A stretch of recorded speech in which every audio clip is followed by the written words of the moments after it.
Welcome back to another edition of Ego on Break. I'm your host, Dynamite J. Andrews. Got the Mississippi Madman, Logan Creed, sitting to my side. And we're going to continue our conversation about Smokey Mountain Wrestling. Yes. We're going to talk, we've talked about episode 1, 2, and 3. So that leaves episode 4. We're going to do 4 and 5 today. And I can't wait because I'm enjoying these. Yeah, I was going to start 6 today, and I just never got a chance to. I was running off too many crackheads. Yeah. But it is what it is. New gimmick, crackhead killer. Crackhead chaser. No, I don't want that neither. Just get them out of there. But anyway, the show starts, and this time it's Dutch and Cottle instead of it's back to Dutch and Cottle because Pornett only did one show, and then he was out. Oh, really? Yeah. So back to Dutch and Cottle.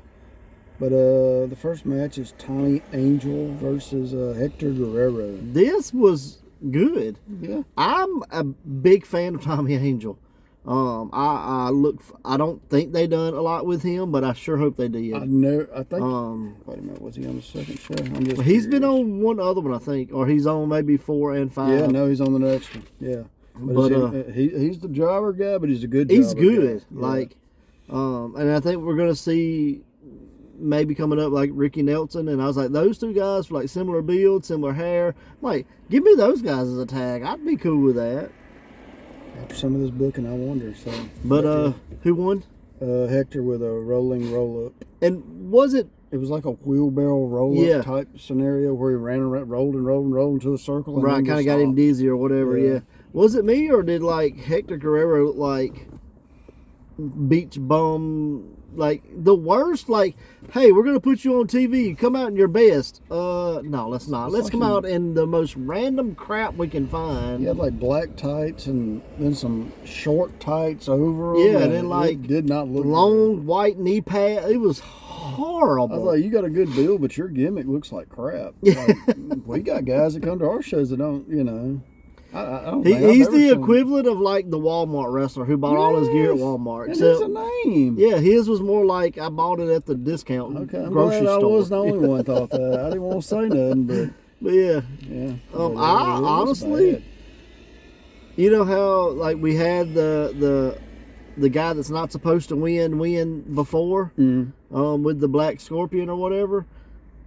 Like, to me, that would have been better. Like, Angel should have beat Guerrero. I think so. So, I mean, but you could tell in the match he was leading the match, but it was real good.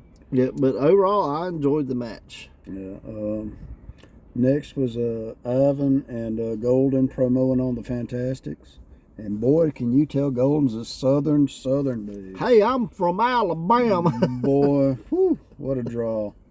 But when he gets in the ring, he's another one. I would rather see him wrestle than see him talk. Yeah. And he wasn't a bad talker. No. It's just... He had a thick accent. Like Colonel Sanders come to wrestling. Yeah. I mean, that's the best I can say. But yeah, that was it. It's pretty good, decent promo. Again, these two do not go together. Yeah, this is oil and water like a son of a gun. Their in-ring stuff is way better, but their promo is just... And I think this is it didn't go together. Maybe it was the timing or the time period is the reason this stuff worked then, because throughout the show they advertise, hey, we'll be here and we'll be here, and some of the matches they say, I'm like, why? Like, and maybe it's the what is it, the Saturday morning coach or whatever. I wish I'd have wrote some down, but I mean, it just didn't make stuff. Because I know they're advertising one, and it's like, see Jimmy Golden and Bob Holly take on somebody. I'm like, why did that go together? Because they're both bad guys. That's it. I mean, that's literally like a bad guy team thrown together. But you see WWE still do it today. Yeah, well, I don't watch AEW does it. I don't watch that either. Just trying to get some cards from them. But yeah. But excuse me. Next was God, I had to write down so much on this match. Dutch versus Brian Lee recap. Let's see. Brian Lee lost with a DQ. Brian Lee promo. Dutch. Ron Wright come in with the promo. Dutch promos to Kurt Styles. Carl Styles. Was it Carl? Yeah. I said Kurt, I'm sorry. Carl Styles. And I thought he was going to do a challenge, which he kind of did. Yeah. So But it was more or less Dutch is like going, this is my bodyguard, and this big, huge, jacked up dude named Carl Styles. And Carl Styles probably is more country than Jimmy Golden. My brother was yes, built sir. like a daggum yes, brick sir, shithouse. Mr. Dutch, man. Yeah. But in the match, well, I guess I'll talk to you when we get to the match. That's But just yeah, the promo, the right? match is, there was just a promo, but it wasn't bad. It was more or less, this is my bodyguard, is what it come down to. So I went to look for Ron Wright stuff because I was just curious. Let me tell you what, I'm becoming a Ron Wright fan.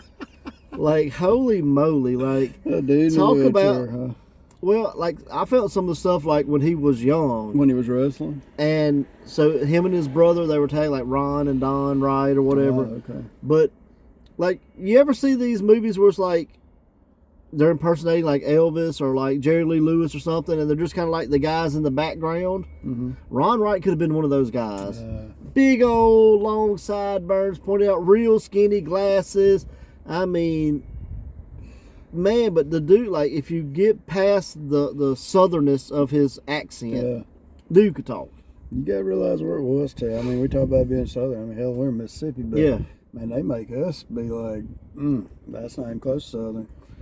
Because I know we come across with accent here, so just I mean, it was thick, man, thick. But dude could talk, man, he could talk. Like, I've watched 2 things with him, and I am looking forward to watching more. So, and then next you had the Coddle with Tim Horner doing a promo. This was way better promo this time than that last one. Then it's him and Brian Lee doing a promo. Mm-hmm.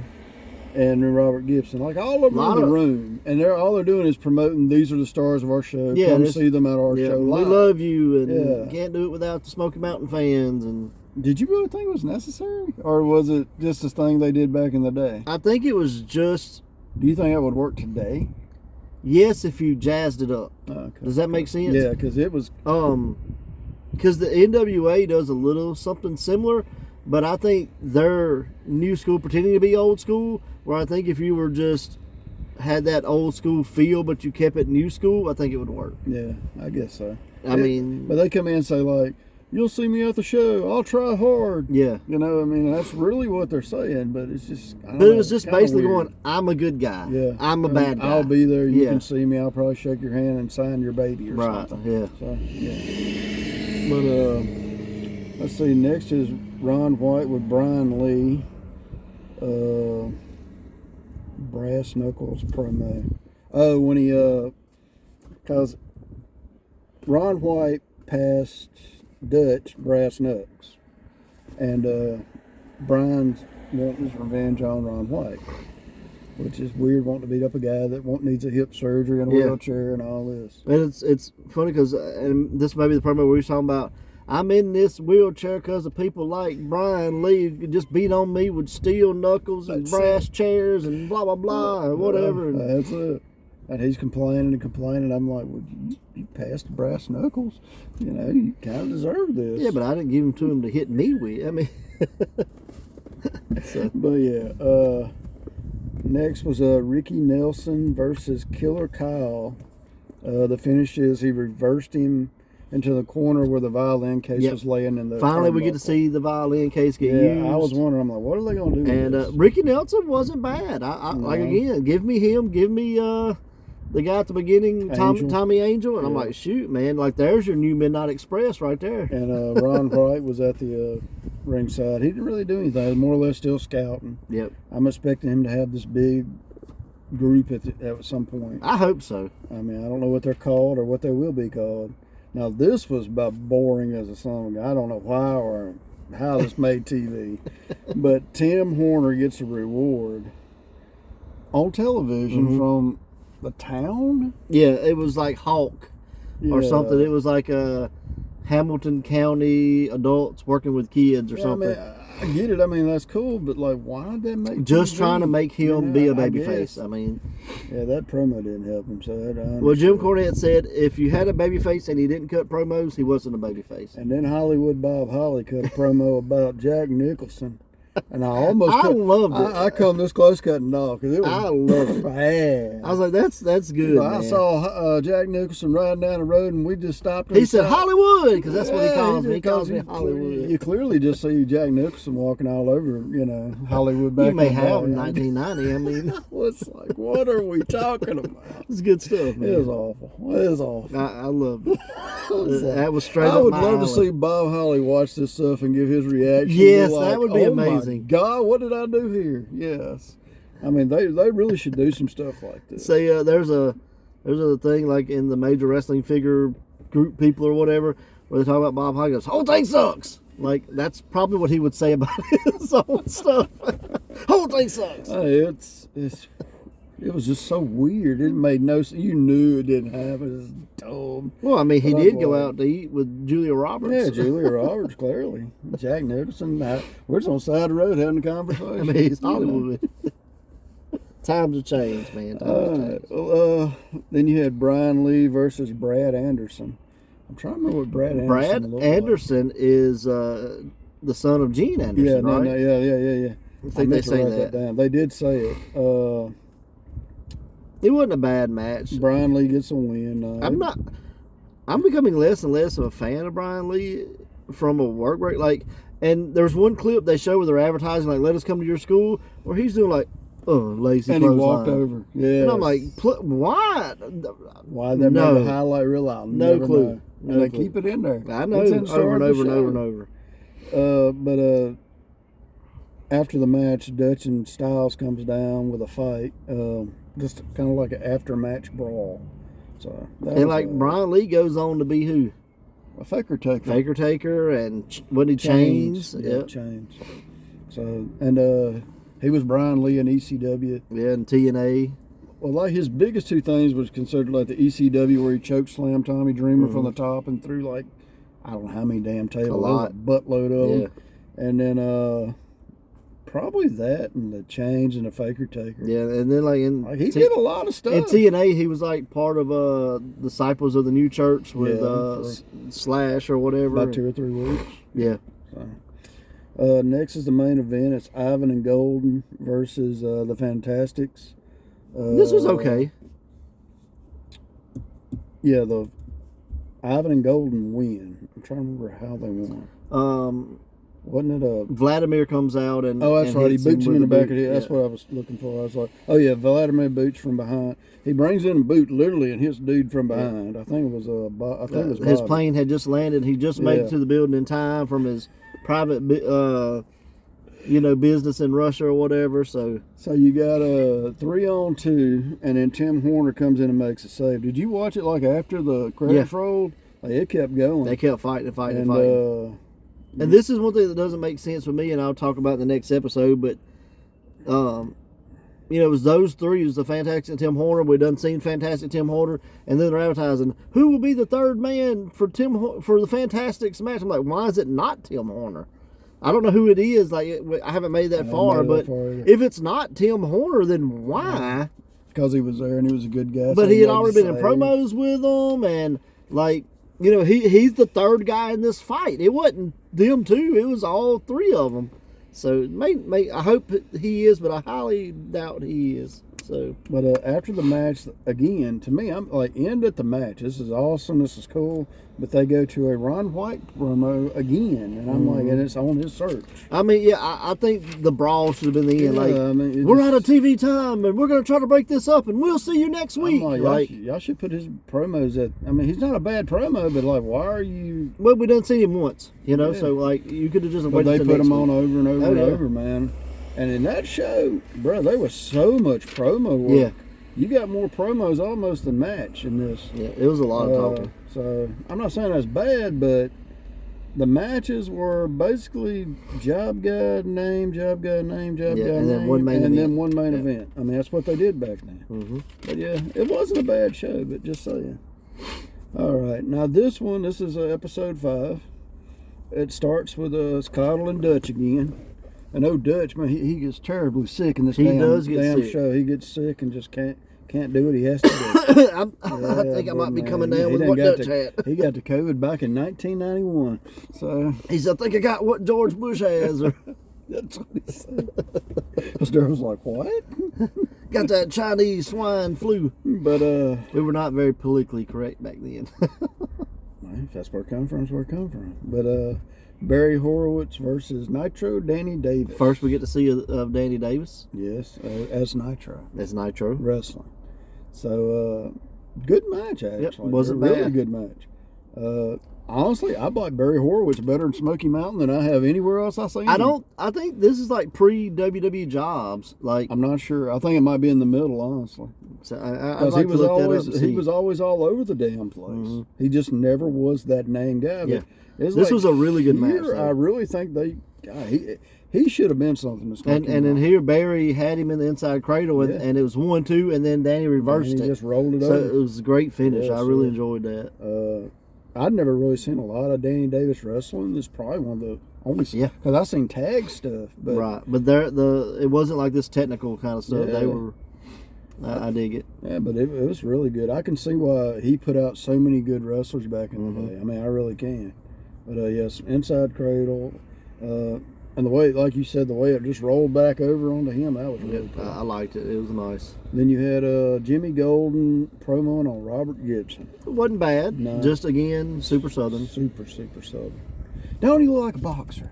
He looks like that old school brass knuckle boxer guy. I'll tell you who I think, and if you're watching the match at the end, and not really shots that come from him in the front, but if you kind of see him moving and you see the back of him, J.D. McKay reminds me a lot of him as he looks, moves. So I don't know if that's a praise for J.D. or a diss for Jimmy Golden. Because of mustache. Well, no, it's just the back. Same build. I mean, just for me from the back. Yeah. Like, I really didn't get it from the front, but just watching him move from the back. To J.D., he ain't that southern.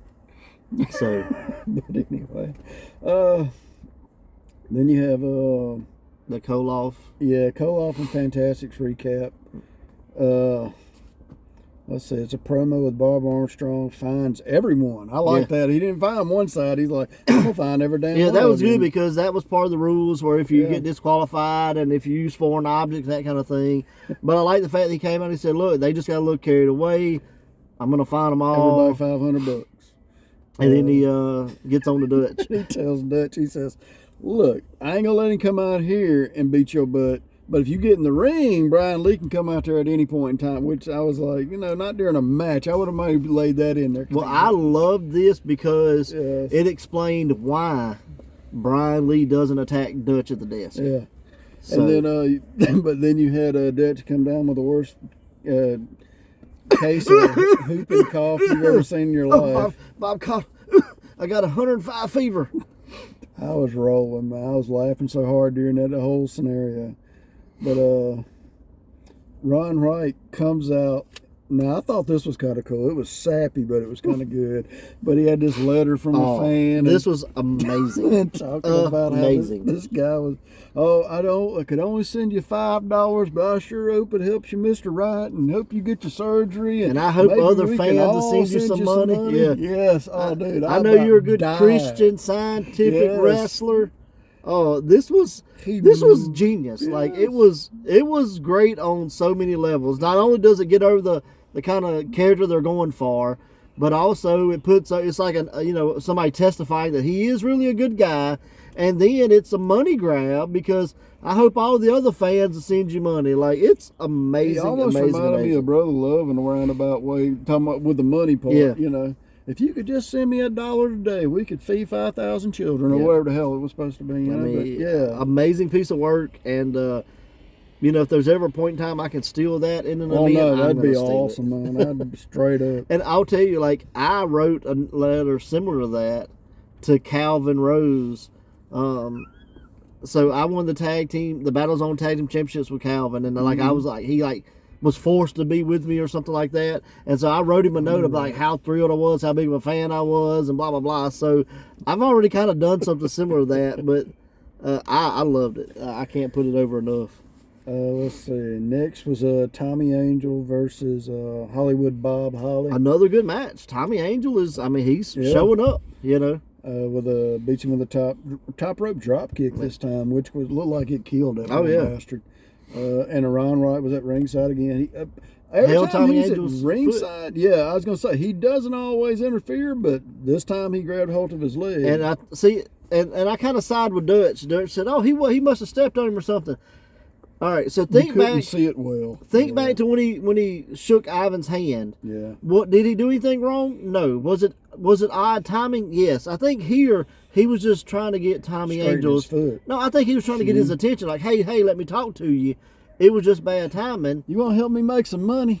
and you can say, well, he was helping Bob Holly, but if you noticed, Bob Holly did not go to the corner Ron Wright was in because he was smarter than Tommy Angel. That's He right. went to a corner that Ron Wright was not in. And So Ron Wright thought was it it was his Ron Wright's opportunity? fault or was it Tommy Angel's fault for going to a corner where there's somebody standing there? Just tightening his shoelaces. I think he was just trying to get his attention. I think he was going to offer him a contract because I think Ron Wright's a Tommy Angel fan like I am. Yeah. So I think he was just trying to say, hey, let me talk to you. And Tommy just took it as he was And then he got kicked in the damn face by Yeah. a 250-pound man from the top rope. I mean, it was horrible Yeah. what they did to poor Ron Wright. Well, next was a Mr. Wonderful promo on a Smoky Mountain Wrestling Championship tournament coming up. And this was a good promo. Yeah, very Mr. Wonderful was a good good. talker.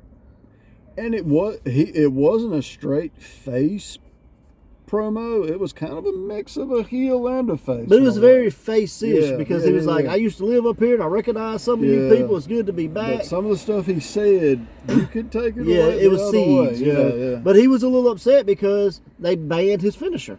Yeah, the pile driver. Yeah. So, I mean, you can understand why he was a little agitated, so. I don't think I talk about that. I may have took some. No, I don't see I took it. But I was gonna say one part. No, because I didn't write it down. I meant to. But Bullet comes out and talks about the rules of Smoky Mountain Wrestling. And the rules were, do you remember them? Pile drivers. No over top illegal. rope. No over the top rope. No pile drivers. And, God, I don't remember. It's like 5 of them. well, it was 3 rules that would get you automatically using Yeah. a weapon. No, low blows. Low blows. Keep your hands off the rails. Over the top rope, and power drives would get you DQ'd. Yeah. DQ'd and a fine was no foreign objects and no That's it, referee hits. Yeah. So if you hit the referee, use a foreign object, not only did you get DQ'd, you got fined as well. But you could just lose the match with low blow, over the top rope, or power driver. I thought that was cool that they talked about the over the top rope because that hadn't been used in a long time. But I always wondered okay, so if I jumped over the top rope, that was legal. Yes. But if I threw your butt over, that wasn't legal. Because it wasn't your Okay. choice to get thrown over. It was your choice to jump I over. got you. Because I was going to say, I saw the first dive the show before with Guerrero. He did the little launch Well, over. inside out. Yeah, so that was kind of cool because back then you didn't see that very much. Anyway, get back to this show. But next was Brian Lee promoing on Dutch.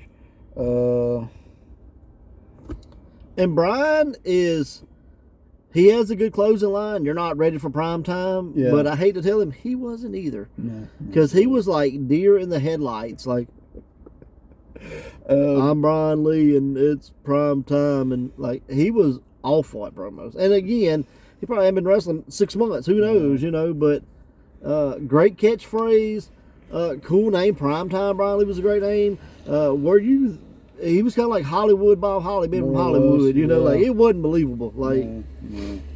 I mean, you can still see the greenness, but I mean, they're going with what they had. I yeah, guess. absolutely. Do the best you can with what you got. And next was supposed to be Dutch versus Reno Riggins, which I recognize Reno Riggins. Reno Riggins is a name that's been around, especially like the late 90s and stuff. He was like one of those like godfathers of indie wrestling, I think. Like, And Carl Styles wins with a power slam. yeah, this is where Dutch gets sick. Yeah, and Dutch had been sick. That's why he sent Carl out because Dutch was supposed to wrestle, but he knew that if he wrestled, Brian Lee might come out and stomp his ass. And I don't know if you read this in the comments, if you read any of the comments of the videos. I watched this actually on my TV. There were a lot of people going, Carl Styles has to be Kenny Omega's daddy. And once I read that and I got to look at it, I'm like, holy smokes, Carl Styles is probably Kenny Omega's daddy. Like, dude no idea. looks like a heavier version of Kenny Omega. Holy smokes. That's crazy. And, like, it intrigued me so much, I went to see if I could find it. And I couldn't. But I did find, like, Jim Cornette, like, talking about Carl Styles. And he really couldn't remember like why he ended up not being in Smoky Mountain that long. Said he didn't, he wasn't a wrestling savant, but he fit what needed to be fit. Because him and Brian Lee had a brawl after this match, and it was a decent brawl. It's just throwing punches, but it looked good. Yeah, the worst thing I've seen him do is like when he goes to miss an elbow drop, like his arms like right here, he ain't even left the mat. Everybody rolls and he still jumps. Yeah. But come to find out, when I was doing my research, Carl Styles has a glass eye. So he only has one eye. So that's why his miss when they do a promo. His miss was so far off was because his depth perception was different. So like they're rolling and he didn't realize, maybe he hadn't realized they rolled. So Gotcha. Okay. Wow. But yeah, so one-eyed Carl Styles, Kenny Omega's daddy. Now I'm hoping they have the match between Brian and Carl Styles. I really want to see it. Yeah. It looked like a big good. Yep. Next was Jim Pornett promoing on the tag teams again. He's still not telling you who the tag team's going to be. I think it's the Heavenly Bodies, but I'm not positive. Okay, who are the Heavenly Bodies? I've got give my brain a minute. I swear I went completely. I'll give you one of them. Dr. Tom Pritchard. So that's the one I knew. Okay. It's his brother, right? Bruce Pritchard? No, it's not Bruce. Who the hell is it? So for me, Heavenly Bodies were what I knew from WWF television, which was Jimmy Del Rey. Oh, okay, yeah. Okay. I don't think that's the original Heavenly Bodies. I think there was a change. Okay, so kind of like Midnight with Bobby and them. So I don't know, honestly. So I think you're right with it being the Heavenly Bodies. We'll have to find out. But it's not the Heavenly Bodies I knew. Well, I think everybody at this point is expecting Midnight Express. Right. So when somebody else comes in, I guess that's the reason he milked it for so long, is why when they come in, they're like, well, who the hell are these guys? Right. Well, also, you knew who they were. By not telling, he's building them up, yeah, too. No. So when they do come out, there's somebody. You're under the suspense of thinking it's the Midnight Express. Right. Is my point. But another top-notch Pornett promo. Yeah, very, very good. Very good. Then it was Jimmy Golden and Robert Gibson in the main event with a DQ finish, and the Koloffs are ringside. Right. And this was okay. I mean, wasn't... So it's... Oh, yeah, God, I forgot about this. But, yeah, I mean, it wasn't bad. It was a good match. Matter of fact, I think he hit his Bulldog for the finish, and then they come in on him. Yeah. Like Ivan comes in, I think. And then here comes everybody else for the save. Yep. It was Guerrero and Horner, right? Yeah, Guerrero and Horner. So it's again, and see, I was like, man, that'd be a kind of a cool 6-man, because at this point, Fantastics are in Japan. Are gone to Japan. I meant to talk about that, but that's the reason they didn't take the 6-man match. Right. Coming up right off, it was going to be we'll pick our partner when they come back, and that does leave a little suspense. Yeah. I'm with you. If it ain't Tim Horner, I mean, I'm a little disappointed. And then even after this, I was like, well, maybe it's Robert Gibson. And that's what I was going to say. Maybe it's Gibson. But I really don't know. I mean, they beating the hell out of everybody. So he come back. He got busy with his cow business or whatever hell it was. Yeah. In Russia. But next was the promos. Yeah, they did a promo again. I don't understand. And again, I know different time period. You wanted people to come to your shows, but it's Brian Lee, Robert Gibson, and Bob Armstrong all promo. And I mean, wasn't nothing specific. This is just basically like, they're all the bad guys are joining up, so you guys can get some. I'll turn my head if you want to get some of your buddies, and y'all beat them up. And it was more or less Bob is, again, laying down the rules and talking about, we're not going to have this kind of crap. If you want to fight, we'll let you fight. Stop dirty jumping people, more or less. Yeah. And I mean, again, like, I've enjoyed the Smoky Mountain stuff. Yeah. It's not what we're used to today. No. So as watching it, I kind of had to go like, man, this is horrible. But once I got into it and started, I'm like, okay, like, I can appreciate this. Like, again, Tommy Angel has super impressed me. I dug the Carl style stuff, like Dutch. I'm a big fan of Dutch. Hector was great. Hector was good. His gear just looked awful. But like some of the stuff he done was amazing. Oh yeah. Now he did what they call the flying head scissors instead of the Hurricane Rana. But now, why does nobody use that move anymore? Okay, so and and I've learned this here recently. So there's like the head scissors, but then there was like a toe scissors. Yeah, I know what you're talking about. And that's what he does a lot, is just jump up and just with like his ankles. Yeah, he'll hook you here. Right. And then whoop. So, but nobody does the moves anymore, man. I wish some people and would this watch is why, this old school style. This is why, because Rey Mysterio doesn't do it. Well, I mean, that's why. He's not the only damn, wrestler. I mean, but those people that like, the Young Bucks doesn't do it. Why? They don't do it because, Go back and watch some stuff. You could actually look like an original wrestler if you go back and look at older stuff. I'll do it. Mike Jackson, 90 years old, still wrestling in Alabama, does this version of a head scissors. Is amazing. I'm like, why nobody does that? I have no idea. But Eddie used to do it because he would do the flying head scissors, then he'd hook you, and they'd do a headlock takeover at the same time with two of them. And I'm like, it ain't like somebody in the past hasn't done in the last 20 years. It's just nobody does it anymore. But I'm really, really enjoying watching them episode by episode. And really can't wait to watch more. Yeah. So until next time, we'll try to do at least 2 episodes per time. Yeah, because it's 30 minutes. So until next time, watch wrestling. Watch wrestling.